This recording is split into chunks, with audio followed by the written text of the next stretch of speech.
오늘 로마서 2장 1절부터 16절 말씀 함께 읽은 그 말씀을 중심으로 행한 대로 받는다. 한번 따라서 합시다. 행한 대로 받는다. 네. 아멘. 네. 말씀을 나누겠습니다. 우리 이런 얘기가 있어요. 내가 하면은 로맨스고 남이 하면은 네? 불리란 말씀 말고 스캔들이라. 사람은요, 자기에 대해서는 되게 관대하는 것이 일반적인 거예요. 똑같은 거죠. 남이 하면은 못 봐요. 특히 정치인들이 많이 그러더라고요. 그리고 무슨 말을 하는데 보면은 자기가 얘기하는데 자기는 아니야. 그 사람한테 하는 게 그런 게 많고. 대부분 그래요. 타인에게는 엄격하고 자기에게는 관대한 이들이 대부분 많은 분들이 그래요. 안 그런 분들도 있지만 그런 대부분이 그래요. 타인에게는 엄격해. 자기에게는 관대해요. 자신의 기준을 절대화하면서도 그들을 자기에게 적용하는 데는 둔한 사람들입니다. 이럴 때는 하나님마저도 우리가 그렇게 할 수가 있다는 거예요. 하나님마저도 그들에게는 판단의 대상이 돼요. 그래서 신앙생활 잘못하다가 보면 우리도 혹이 내가 하나님을 이렇게 판단하는 경우가 있어요. 하나님은 판단받으실 분이 아니에요. 판단을 받는다면 누가 받아야 되냐면 내가 받아야 되는데 우리가 판단을 해요. 이것만큼은 여러분 알고 계셔야 돼요. 절대 하나님을 판단하지 마세요. 아멘. 판단은 누가 받아야 돼요? 우리가 받아야 돼요. 근데 우리는 흔히 우리가 하나님의 자리에 올라서서 하나님마저도 판단을 해요. 자기 느낌, 자기 만족, 자기 필요를 숭배하는 사람들이 그렇게 합니다. 그래서 신앙생활 하면서 기도마저도 응답받는 것마저도 내가 하는 것으로 하나님께서 해주지 않으면 그것을 가지고 하나님께 판단해요. 하나님은 나를 안 사랑하나 봐. 하나님은 내 기도를 안 들어주나 봐. 하나님 왜 저럴 수가 있어? 이렇게 행할 수가 있어요. 자연스러운 현상일 수는 있지만 여기서 벗어나야 됩니다. 바른 신앙으로 가려면. 하나님이 그것을 채워주지 못하니까 언제든지 그 하나님마저도 판단의 대상이 되는 거예요. 오늘 본문에는 하나님의 판단을 무시하고 자기 신의 판단을 믿는 자들에게는 어떠한 심판이 주어질지를 말해주고 있습니다. 여러분 이미 신앙생활 하기로 마음먹으신 분들은 하나님의 절대 주권과 우리가 하나님을 향해서 무슨 판단을 해서 내 뜻과 내 원하는 대로 하나님이 움직일 거라고 생각하지 마시고요. 내가 도리어 하나님께 순종함으로 인하여 하나님의 판단 안에 놓여 있음을 아는 여러분 되시길 바랍니다. 아멘. 그래서 하나님이 나를 이끄시는 게 아니라 내가 하나님을 이끌고 가는 신앙생활 하는 사람들이 대부분 그래요. 그리고 뭐냐면 교회 다니고 신앙생활하면서 맨날 부자 되게 해달라고 그러고 잘 되게 해달라고 하고 이거 나쁜 건 아니지만 그 이상도 그 이하도 없어요. 그것만 원하는 거예요. 당연하죠, 목사님. 예수 믿는 것 우리가 이 땅에서 잘 먹고 잘 살려고 하나님께 기도하는 거죠. 사고도 안 나고 사업도 해도 잘 되고 자녀도 잘 되고 이걸 내가 나쁘다는 얘기가 아니라 여기에 함몰돼 버려 가지고 하나님과 나와의 분명한 관계가 잘못되어 있을 수 있다는 거예요. 우리 하나님은 우리가 구하고 하나님 앞에 하나님 뜻대로 살겠습니다 하고 하나님의 뜻에 잘 맞추면 하나님은 복 주시는 하나님이에요. 저는 믿습니다. 그런데 그것이 주객이 전도돼 가지고 내가 하나님의 자리에서 하나님을 알라딘의 램프처럼 그런 식으로 하나님을 대하지 말라는 얘기예요. 그리고 내 어떤 것들에 대한 어떤 기준에 뭐가 안 되면은 그때부터 하나님 왜 그러세요? 내가 하나님한테 뭐 잘못하고 있다고 이런 식으로 하면 안 된다는 거예요. 이해가 되십니까? 잘못하다 보면 그렇게 될 수가 있는 게 우리 인간이에요. 늘 이 사도 바울이 오늘 로마서에서 그 얘기를 하는 거예요. 판단하는 문제. 이거는 순서를 정확하게 둬야 됩니다. 하나님은 위에 계시는 분, 나는 그 밑에 있는 사람. 하나님은 말씀하는 분, 우리는 그 말씀에 순종하는 존재예요. 있습니까? 내가 하나님께 명령을 내리고 하나님이 내가 명령하는 그 명령이대로 하나님이 안 하시면 하나님은 나쁜 하나님, 내 말 잘 들으면 좋은 하나님, 이렇게 판단받을 뿐이 아니란 말이에요. 이해가 되십니까? 혹시 여러분 살면서 그렇게 하나님께 대했던 적이 있던 분이 있어요? 혹시 내가 원하는 대로 안 하니까 하나님 왜 그래 진짜 기분 나쁘게 하면서 하나님께 원망한 적이 있어요? 씩 웃는 분들은 몇 분은 있어요 지금. 절대. 이거는요, 내가 그렇게 하나님을 판단한다고 해서 하나님이 판단받을 분이 아니에요. 내가 지금 이상해진 거예요, 그게. 순서가 잘못된 거예요. 하나님은 나의 모든 삶을 다 아시는 분이에요. 내가 삐뚤어지니까 그게 자꾸만 하나님께 그런 잘못된 판단을 하는 거지. 내가 하나님께 맞춰져야지. 여기 가정에서 자녀들을 잘못 키우다 보면요, 자녀들도 잘못 자라게 되면요, 이게 어떻게 되는지 알아요? 부모에게 당연히 자녀가 순종하는 것이 질서예요. 근데 어떤 데 보면은 부모가 자녀들에게 그냥 이끌려 다녀요. 그래서 그게 참 어려운 거예요. 나중에는 자녀들이 이게 뭐냐면 엄마는 내 말 들어야 돼. 이런 식으로 돼버리면 요즘 오은영 씨가 하는 그 프로그램이 뭐죠? 그 뭐 이렇게 상담하는 거 있잖아, 아이들. 네? 그걸 보면은, 진짜 저럴 수 있겠구나 하는 게 느껴져요. 근데 그게 남의 문제가 아니라 우리 문제예요. 그러니까 여러분 이게 질서를 잘 잡아야 돼요. 하나님은 절대 우리에게 판단받을 분이 아니고 하나님의 판단 안에 우리가 있어요. 예. 그리고 우리는 하나님의 말씀 앞에 순종하며 그 뜻대로 쫓아서 살아서 그것으로 인해서 하나님께서 복을 주셔도 하나님이 주시는 거고 맴매를 하고 하나님이 하시는 거예요. 나보다 나를 더 잘하셔요. 하나님이 나보다 나를 더 잘하십니다. 아멘. 절대 여기서 벗어나지 마시고 하나님을 판단하려고 할 때 신앙이 잘못된 거예요. 대부분 뭐냐면 내 욕심, 내 욕망, 내가 이 세상에서 얻어야 될 권세 뭐 이런 것 때문에 함몰돼 버리면 하나님을 판단하는 자리에 서요. 왜냐하면 그것들이 내게 굉장히 필요하다고 느끼거든. 돈도 필요하고 건강도 필요하고 자녀가 잘 되는 것도 필요하고 뭐 이렇게 하잖아요. 근데 그거 갖고 막 하나님께 기도를 해요. 하나님께 기도하는 건 좋은데 너 왜 기도하냐니까. 하나님은 나를 축복해 줘야 되는 하나님이 아니십니까? 기도를 하잖아요. 그게 나쁘다는 게 아닌데 잘못하다 하면 그게 어느 순간에는 그런 것들이 내 현상으로 나타나지 않을 때 하나님 내가 40일 작정하고 금식하면서 내가 하나님께 기도를 했는데 왜 응답 안 해주세요? 이렇게 돼버리고 야, 그건 내가 응답하든 안 하든 그건 내 주관이야. 위치가 하면 우리는 내가 이만큼 했는데 왜 하나님은 응답 안 해주냐고. 이게 정말 잘못된 거예요. 이런 생각도 하시는 분도 있을 거예요. 그러면 아무것도 기도하지도 말고 아무것도 하지 말아야겠네? 이렇게 아주 얍삽한 생각을 하는 사람이 있는데 그것도 아니에요. 그것도. 단 하나 이런 기도하세요.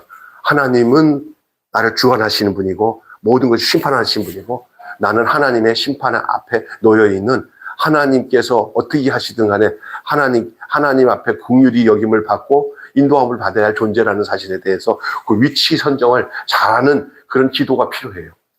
하나님, 나는 아무것도 할 수 없습니다. 하나님께서 나를 지켜주셔야 됩니다. 우리의 자녀들도 내가 아무리 애쓴다고 해도 도움은 되겠지만은 하나님 그는 결정적인 것은 하나님이 해주셔야 되는지 압니다. 하나님, 우리 자녀들을 또 나 자신도 하나님 앞에서 바른 관계 속에 놓여있게 해주시고 하나님 앞에 뭐 안 된다고 해서 하나님을 막 이용하는 사람이 아니라 하나님이 나를 이끄시는 존재가 되게 해달라고. 하나님이 나를 이끄시는 존재가 되게 해달라고. 내가 하나님을 부려먹는 존재가 되지 말게 해달라고. 그래서 뭐 그렇게 해주세요. 그러면 여러분, 이 모든 것이 너희에게 있어야 할 줄 아시는 하나님이 너희 먹을 것, 입을 것, 마실 것까지도 우리 하나님이 다 아셔서 해주는 거예요. 하나님을 찾아가는 방식을 이 세상의 것들을 더 얻기 위한 이 세상의 것을 더 얻기 위한 방법으로 하나님을 찾아가지 마시고요. 하나님 자신을 구하십시오. 하나님 자신을 구하십시오. 하나님 존재 자체를 하나님 감사하게 해요. 효도하는 자녀들의 특징이 무엇이냐? 부모가 돈 많고 잘 살고 그거는 알렁달렁 뛰는 거 이런 그것 때문에 효도하는 게 아니라 그냥 부모가 아프든 가난하든 그 부모 자체를 사랑하고 그 부모를 부모로서 여기는 것이 그게 진정한 효도잖아요. 신앙생활도 그런 거예요. 하나님 자체가 나의 복이에요. 하나님을 가까이 하는 것이 너희의 뭐다? 복이다. 따라서 합시다. 하나님의 복이 아니라 하나님 자신이 복이다. 아멘. 여러분 그렇게 가야 돼요. 그러면 우리보다 더 잘하시는 하나님께서 우리의 삶을 하나님께서 인도하셔요. 여러분 요 사실을 알고 여러분 흔히 이 관계의 설정이 잘못돼 가지고 그냥 하나님을 막 부려먹는 존재에서 내가 내 기준 갖고 하나님을 판단하게 되잖아요. 그러면 모든 것이 다 어그러져요. 하나도 되는 게 없어요. 하나님을 판단하는 자에 대한 모습이 오늘 본문에 나오잖아요. 잘 들어보세요. 하나님은 인간의 만성적인 악행에 대해서 어떻게 하시냐면 유기하셨어요. 이걸 뭐라고 하면 따라서 내어버려 두사. 여러분 이 세상에서 살면서 가장 힘든 게 뭐냐면 힘들다고 할 수도 있고요. 가장 불쌍한 게 뭔지 아세요? 내버려 두는 거예요. 이걸 유기라고 해요. 신학적 용어로 하나님의 유기. 하나님이 뭐냐면 내버려 두신 거. 유기. 인간의 만성적인 악행에 대해서 하나님이 유기하심으로 하는 대응하셔요. 그냥. 왜냐하면요. 그거 뭐 이렇게 달래도 되지 않아요. 그럴 때는 어떻게 해요? 네? 내버려 둬야 돼요. 내버려 두는 것이 정말 사랑이 없어서 내버려 두는 게 아니에요. 싫어서 내버려 두는 게 아니에요. 어디에? 자기 스스로가 내어버림 속에서 자기를 알도록 하나님 기다리시는 거예요. 아멘? 자기의 한계를 깨닫고 돌아오게 하시려는 아주 하나님의 비정한 자비가 유기예요, 유기. 이 로마서에서 나오는 이 내용이 참 중요한 거예요. 내어버려 두니 따라서 합시다. 유기. 하나님의 비정한 자비가 하나님의 내어버려 두시는 거예요. 내어버림 당하는 것 별로 좋은 거 아니에요. 하나님이 맴매해서라도 나랑 관계를 맺어야지 그냥 내버려 둔 거 뭐예요. 자기 자녀들에 대해서는 때려서라도 이렇게 하나님께서 굉장히 적극적으로 하시는데 자녀가 아닌 경우에서 하나님께서는 이렇게 내버려 둔다는 표시를 이 로마서에 하고 있어요. 예, 내버려 두는 거예요. 근데 그러나 그것이 하나님의 또 참으시는 표현이에요. 참으시는 표현, 비정한 자비예요. 이것이 하나님의 인자하심이고 용납하심이고 길이 참으시는 표현일 수도 있어요. 하나님이 내어버려 두셔.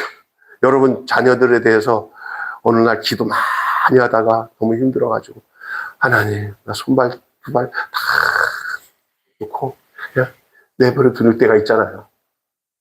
힘으로도 안 되고 능으로 안 될 때는 그냥 그렇다고 해서 그 속에서 완전히 버린 겁니까? 아니잖아요. 이거는 그런 방법 갖고 되는 게 아니에요. 하나님마저도 인간을 향해서 적극적으로 하나님께서 막 달래고 때려서라도 막 이렇게 하는 방식으로 하나님이 표현하는 경우가 있지만은 오늘 로마서에 보면은 그냥 하나님이 그냥 저들의 그 상실된 그 마음 가운데 내어버려 주신다는 거예요.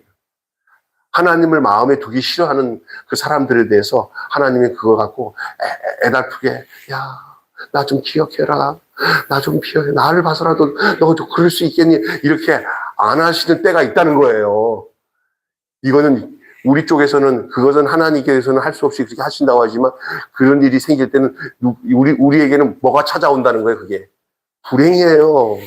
불행 있습니까? 버려둔 것보다 불행스러운 게 없는 거예요. 유기. 그러니까 어떤 면에서는 하나님의 비정한 자비라니까. 그거 하나님은 우리를 대하는 방식이 하나님 원하는 대로 막 끌어가지 않으셔요. 굉장히 인격적이신 분이기 때문에. 왜 그런지 아세요? 인간들이 돌아오지를 않는 거예요. 돌아오면은 그렇게 할 필요 없잖아요. 돌아오지 않는데 어떻게 할 거예요? 여러분, 이제, 요거 한번 상상해보면 무슨 얘기긴 하지만, 탕자 비유 아시죠? 큰아들과 작은아들 중에 작은아들이 아버지 재산 받아가지고, 화랑방탕하게 다 쓰고 다 탕자가 되잖아. 알죠? 하나님이 어떠시냐면은, 재산 달라고. 아버지가 죽었을 때나 그 유산을 받아가는데, 살아있는데 유산 받아가는 곧 괘씸한 놈이에요. 그래도 하나님이 그 아버지가 그 탕자 동생인 둘째 아들이 달라고 하니까 줘버려요. 그래요. 막 여러분, 자녀 이기는 부모 없듯이 하나님이 거기 자기를 표현하시고 있는 거지만 그 아버지가 그 둘째 아들에게 그 유산을 다 줬어요. 그거 가지고 가갖고 막 그냥 술 먹고 나쁜 여자 사귀고 막 나쁜 놈 사귀다가 이제 완전 실패해가지고 돼지 그 쥐어멸면 먹는 얘기 나오잖아요. 근데 여러분 이런 생각 안 해봤어요? 하나님이 왜 가만히 있었을까? 집에만 있고 사람 풀어서 그죠? 예? 그거 찾아가지고 그냥 억지로 때려가지고 데려오게 할 수 있을까요? 못할까요? 할 수 있죠. 근데 했어요? 안 했어요? 그렇게? 안 했어요. 그냥 하나님은 기다리고만 계셔요. 그게 비정한 자비예요. 이제는 몫이 뭐냐? 돌아오는 문제는 누구에게 달려 있어요? 예? 돌아오는 것은 하나님을 떠난 그 사람이 돌아오는 데까지는 하나님의 역할은 하나님마저도 하나님이 할 수도 있어도 하나님 뭐 하는 거예요? 기다리는 거예요. 내어버리는 것이 그런 부분이에요. 다 완전히 소적 끊고 다 끄는 게 아니에요. 그 아픔을 가지고 떨어지만 찾아가서 데려오지 못하면서도 그냥 길이 참고 용납하시는 그 하나님의 사랑. 아마 마음으로는 100번 와서 갔다가 왔다 하면서 아마 그 자식 꿈에라도 생각하면서 데려오는 꿈을 꿨을 거예요, 아마. 그래도 기다리고 있는 거예요. 요즘에 나 그런 경우를 좀 겪고 있어요. 우리 교인들 중에 누가 이렇게 그러는데, 아유, 가지도 못하고, 갔다가는 또 안 되고, 아유, 저기, 아버지 마음이구나. 이런 게 느껴질 때가 있어요. 하나님이 내어버려 두시는 거예요.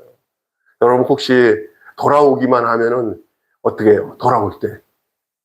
저쪽에서 그냥, 막 낡은 옷으로 오는데도 아버지는 그 모습만 봐도 알아요, 그냥.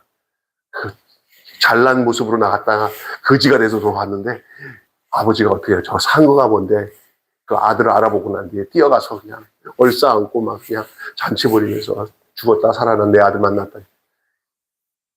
기다렸다가 우리가 반응하는 걸 기다렸다가 오기만 하면 그때서야 불붙은 사랑이 피어나는 게 아버지 사랑인 줄 믿습니다.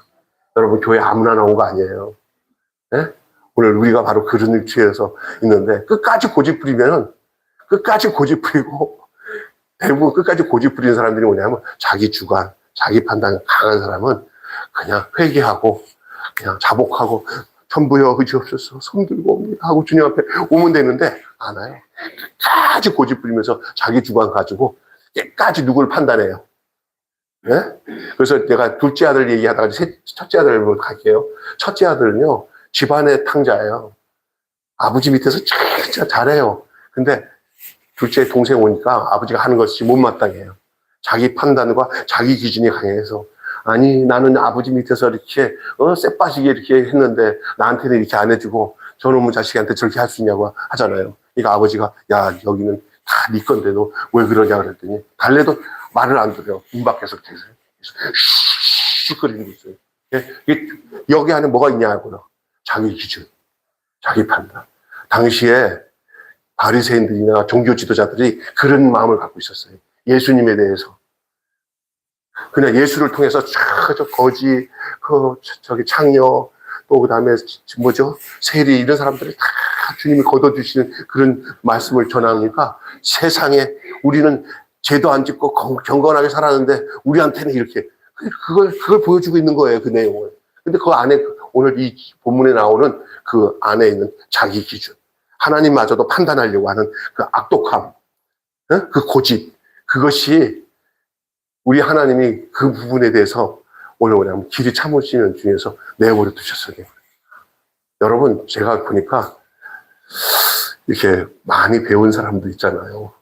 그리고 어떤 사상적인 것들 있잖아요. 철학 사상인데 공산주의 이런 사상에 쫙 젖어들어 있는 제 친구들이나 또 제 가까이 우리 형 이렇게 만나서 얘기해 보면요 똑똑해요. 말하면 굉장히 뭘 해요. 나를 설득하는데 딱 보니까 영이 달라요. 영이. 혈육이라도 이게 문제가 있구나 하는데 이게 뭐냐면요 이 안에 있는 그 자기 애 에고적인 이 굉장히 하나님 절대 그 인간 가지고 인간에 대한 인간 사상이 하나님보다 자기가 더 커. 그런 사람들 참 많이 만나는 거예요. 안 들어가요.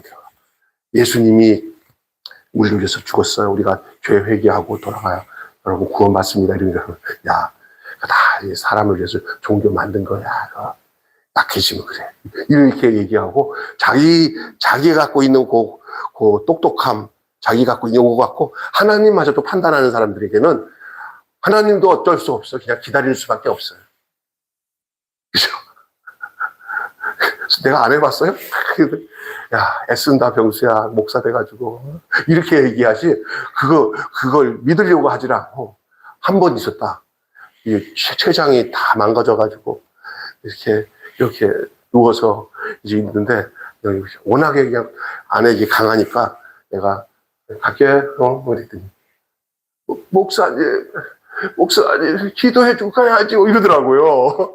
그래서 기도해드리고 왔더니, 당장이라도 다음 주라도 교회 나올 것 같은데, 낳고 나니까 다시 또 술 먹으면서 내가 언제 그랬냐고. 이 인간이 그래요. 안에 이 근본적인 하나님 앞에 자기 기준이나 자기 고집이 있어요. 내가 하나님을 판단하려고 하는 마음들. 이게 십자가에 못 박혀 죽여버리고 없어져야 돼요. 있습니까? 하나님을 판단하는 사람들을 우리 다 그래요, 원래. 저도 아마 주의 영이 내게 오셔서 내가 십자가에서 죽으신 예수님과 함께 죽고 다시 거듭나지 않았다고 한다면은 나도 그럴 수 있었을 것 같아요. 그럴 수 있어요. 그래서 하나님이 하시는 일이지만 이 부분에 대해서는 하나님도 그냥 길이 참는 거예요. 탕자가 갔는데 그 말 타고 가고 몇 사람 풀어가지고 못 데려오겠어요. 그러면 그게 어떻게 되겠어요? 스토리가 안 나와요. 하나님이 기다리시잖아요. 하나님이 길이 참고 기다리시는. 여러분 거기에 반응할 때 그때 진짜 탕자가 진짜 변화되고 새로워지고 되는 거예요. 다 우리도 그 경로로 주님 앞에 돌아온 줄로 믿습니다. 네, 손 들고 주님 탕자처럼 방황할 때도 애타게 기다리시는 주님의 그 음성을 듣고 돌아오는 거예요. 여기 종일 손을 내밀어 돌아오기를 바라시는 하나님의 손을 부끄럽게 했다는 거예요. 그들이 종일 손을 벌렸노라. 이게 뭐예요? 내 손을 잡고 돌아와라 그렇게 벌렸는데도 그들은 하나님의 손을 부끄럽게 했어요. 하나님의 사람을 멸시도 했고요. 종일 내밀어 돌아오기를 바라시는 하나님의 손을 부끄럽게 했다. 하나님의 판단을 수용하지 않고 도리어 자신들이 옳다고 판단했어요. 오늘 본문 읽어보시면 나와요. 하나님의 판단을 수용하지 않고 자신들이 옳다고 판단했어요. 앞으로 그 고집과 회개하지 않는 완악함에 대해서 하나님이 최종적으로 심판하실 것입니다. 돌아오지 않는 동안에 그들이 돌아오지 않는 동안은 그들이 가지고 있는 평안은 잠시간의 약간의 안락함이지만 그건 거짓 평안이에요. 하나님께로 돌아왔을 때 오는 평안이 진짜 평안입니다. 저는 그걸 확실합니다. 제가 지금 여러분에게 진짜 확실하게 얘기합니다. 저는 날마다 평안합니다. 나는 어떤 일이 있어도 저는 이 평안을 누가 뺏어갈 수 없을 거라고 오늘 아침에도 우리 집사람들이 했어요. 난 너무 행복해. 나는 평안해. 왜요? 여러분 평안하시죠? 예수님 때문에. 왜냐면 우리는 근본적으로 주님께 돌아왔어요. 나는 내 소속이 지금 하나님 안에 있고요. 그의 보호 안에 있어요.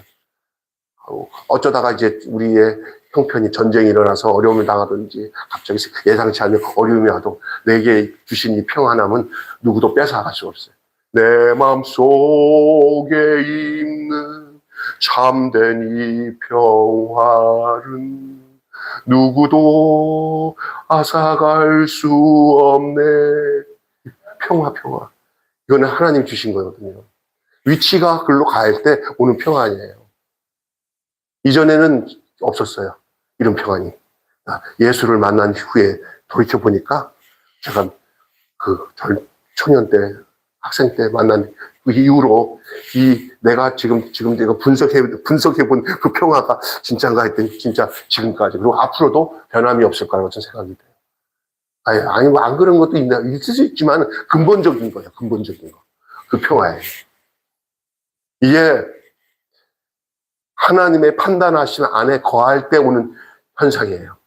그러나 내가 하나님을 판단할 때는 그것이 잠시 이 세상에서 필요한 것들이 해결되어져서 이렇게 좀 괜찮은 것 같은데 또 밀려오는 파도처럼 그 고통 어려움 속에서 거짓 평안 안에서 쏟고 있는 것이 하나님을 판단하는 자들에게 나타나는 현상이에요.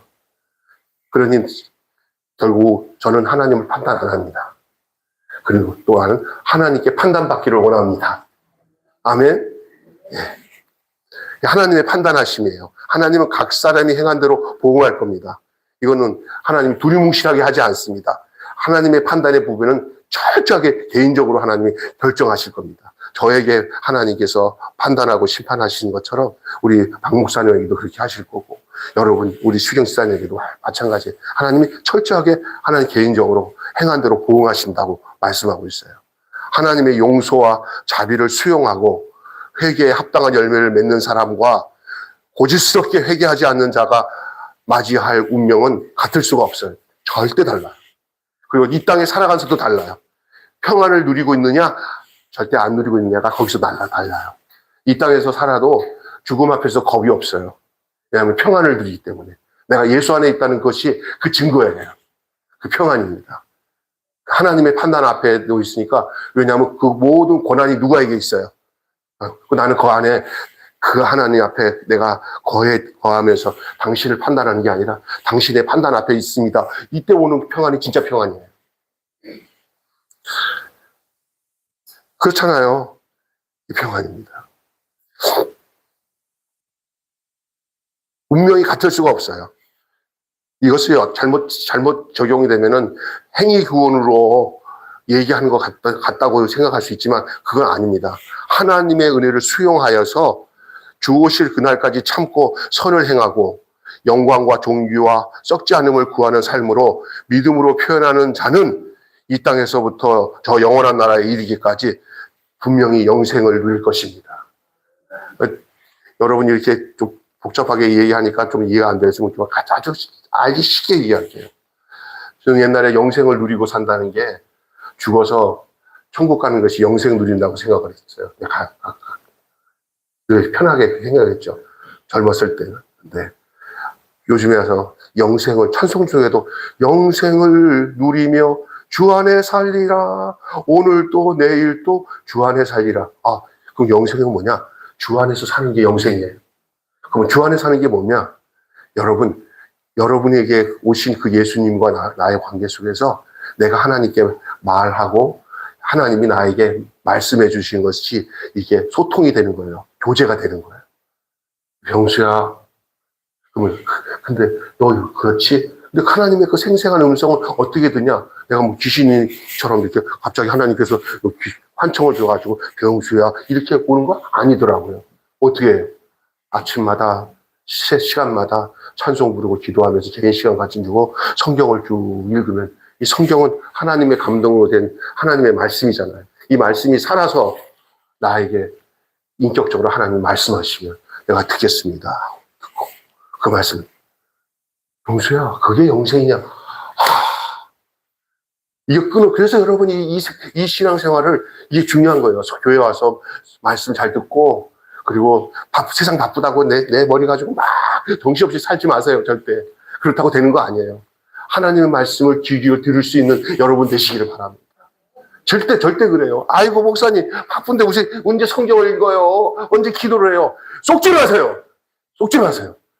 그렇기 때문에 속는 거예요. 그때부터 자기 판단이 생기는 거예요. 하나님 말씀이 안 들리면 안 듣기 시작하면은 자꾸 잡생각으로 자기 판단이 생기는 거예요. 믿습니까? 우리 새벽 기도 나오시는 우리 권사님도 나오시지만 새벽 기도 안 나오실 때보다 나오실 때가 얼굴이 더 환하고 평강이 넘쳐요. 내가 누구라고 말하지 않겠지만 할렐루야. 제가 그걸 느낀 거예요. 아, 신앙생활이 뭐냐? 교회만 왔다 갔다 하면서 내가, 아유, 그냥 막 믿어가지고, 이 세상에서 좀 내 마음 좀 편하게 해주세요, 하나님. 안 그러면 두고 보세요. 막 이런 식으로 하는 거 아니에요. 하나님의 말씀을 내가 받아들이며 순종하고, 주여, 그 말씀을 들으니까 주의 말씀이 이런 말씀이시네요. 제가 이렇게 못 살았는데 살 수 있도록 하나님, 그러면 하나님, 기도는 뭐예요? 그거에 대해서 내가 응답하는 거예요. 그러니까 기도는 하나님이 응답하는 게 아니라 하나님의 명령과 말씀 앞에 내가 응답하는 거예요. 아멘? 기도는 주야! 이것도 주세요! 저것도 주세요! 이것은 아주 수준 낮은 기도예요. 근데 진짜 복된 기도는 뭐냐? 야, 성경 몇 장 몇 절 오늘 목사님 설교 듣고 받았는데 은혜가 되지? 근데 그 내용이 누구 얘기 같아? 저 얘기 같은데요? 저한테 하는 말씀인 것 같아. 근데 너 어디가 잘못됐어? 이게 성령이 여러분한테 알려주세요. 설교 듣다 보면. 깨닫게 해주세요. 그러면 그게 여러분의 음성이 아니라 여러분이 만드는 게 아니라 성령님이, 하나님이 여러분에게 살아계신 성경 말씀을 풀어서 주시는 그 말씀을 통해서 하나님이 말씀하시는 거예요. 예? 그 말씀에 내가 어떻게 해야 돼? 하나님, 제가 그 말씀 보니까 저에게 말씀하신 거 믿지가 않는데요. 거기서부터 이제 또 기도가 나오는 거예요. 뭐야. 그런데 단서가 있어요. 나는 그 말씀이 나에게 주신 말씀인데요. 이런 모여서 내가 너무너무 힘들고 어려운데 그 말씀대로 살 수 있도록 하나님 저를 도와주세요. 여러분, 우리 하나님이 굉장히 기뻐하셔요. 할렐루야. 아멘? 그걸 기도하는 거예요. 하나님의 뜻을 순종할 수 있도록 기도하는 거예요. 아멘? 내가 직장에서 이러니까 내가 직장에서 이렇게 잘못 살았는데 하나님 살려는 게 참 쉽지 않아요. 제가 이걸 하려고 하려면 하나님 돈도 좀 필요할 것 같고요. 내 생활 속에서 하나님께서 핸들링 해주셔서 내가 이거 시간 좀 내서 이걸 헌신하려고 하면 그리고 돼야 되는데 하나님 지금 마음은 하나님이 하시라고 하는 거는 내가 아멘하고 했는데 형편에 그렇지 못하네요. 하나님 기도하라고 하나님 그래서 그걸 좀 환경을 좀 해결해 주세요. 그리고 기도하면 우리 하나님 이런 거 자기 뜻대로 살기 위해서 문제가 생겼을 때 그거 가지고 하나님께 기도하는 건 내가 하나님이라도 기뻐하겠다. 그리고 여러분에게 더 큰 은혜로 축복으로 인도하시는 과정이에요. 그게 믿습니까? 예? 문제가 생겨도 그게 문제가 아니라 그 문제가 더 하나님께 가까이 갈 수 있도록 하기 위한 하나님 방편으로 사용하시는 거예요. 하나님과 관계없는 쪽에서 내가 그냥 내 필요에 따른 필요만 얻으려고 하나님께 다가가니까 하나님이 귀찮은 거야. 저 사실은 말하는 것도 다 나랑 안 맞아. 아유, 저 왜 그래 저거. 이렇게 돼요, 하나님이. 하나님 인격적인 분이라. 그냥 하나님의 마음을 잘 알고 하나님 뜻을 잘 알고 그렇게 순종하는 마음으로 하나님께 나갈 때 여러분이 하나님의 판단 안에서 하나님을 복 주시는 사람들이 될 줄로 믿습니다. 하나님의 판단 기준에 대해서 좀 말씀드릴게요. 율법의 형태로 복음을 전해받았던 그 당시 유대인들. 유대인들은 그 율법의 정한 대로 판단을 받을 것입니다. 그럼 율법이 없는 이방인들은 어떻게 될까요? 그들은 양심의 법이 있습니다. 조금 이따가 이게 좀 어려우시니까 쉽게 설명할 거예요, 제가요. 본성의 율법의 일을 행한다면 율법을 지킨 것과 똑같이 간주할 거다는 이 말이 뭐냐? 유대인들에게는 율법이 있었잖아요. 모세의 율법을 쭉 왔어요. 근데 이방인들에 대해서는 다 다를 수가 있어요. 그래도 율법과 상관없는 이 삶을 살다 보니까 그들에 대해서는 어떻게 하냐고 물어보면 여러분 이런 거예요. 저기 고조선 시대에 복음이 안 들어왔잖아요. 여기는 그때는 아무것도 없었잖아요. 그런 사람들의 구원의 문제를 얘기할 때 그들에 대한 문제에 대해서는 이 양심이 율법이 돼가지고 그 역할을 하게 된다는 걸 얘기하는 거예요. 그러면서 제가 너를 정확하게 얘기해요. 쓰잘데없이 그런 거 가지고 묻지 말고 너나 잘해. 할렐루야. 우리는 이런 데 보면 어떤 사람들 보면요. 자기 구원의 문제에 골똘히 순종할 생각 안 하고 뭐 신학적인 게 너무 좋아가지고 그 사람들의 구원은 어떻고 하나님은요 모든 거 다 아셔요. 그 사람이 하나님 손에 있잖아요. 그 사람들의 구원의 문제는 여기에 우리가 계속 그거 갖고 하나님의 자리에서 그것을 된다 안 된다 날 때부터 소경으로 난 사람들은 그 부모의 죄입니까? 자기 죄입니까? 눈먼 사람 고치기나 해. 그냥 그 소리 하지 말고. 아니면 그 사람들 돕기나 해. 그냥 엉뚱한 신학적인 그런 논쟁에 빠질 필요 없이 이런 거는 하나님은 다 아셔요. 내가 해답이 안 나오는 건 우리가 나중에 주님 앞에 가면은 주님이 아주 세밀하게 얼굴과 얼굴을 대하듯이 다 가르쳐 주니까 그런 희미한 것들은 관심을 두지 말고 나와 누구 관계, 저기 이순신이 아니 세종대왕이 구원받았을까 안 받았을까는 여러분 생각하지 마. 이순신이 구원받을까 안 받을까 생각하지도 마요. 그건 하나님이 알아서 할 문제예요. 또 선악과는 왜 만들어요? 하나님이 안 만들었으면 죄 안 졌을 거야. 아니 그런 거 생각하지 마. 그러지 말고 여러분이나 죄 짓지 말고 예수 잘 믿고 구원받고 바르게 사는 데다가 초점을 두시기도 바빠요. 믿습니까? 하나님의 고난, 하나님의 판단하심 안에 순종하면서 내가 하나님께 바르게 판단받아 살아가는 데다가 집중하셔야 돼요. 여러분, 그래서 그 얘기예요. 결국 율법의 정신을 따라 살았는지 않는지 여부를 하나님이 결정하셔요.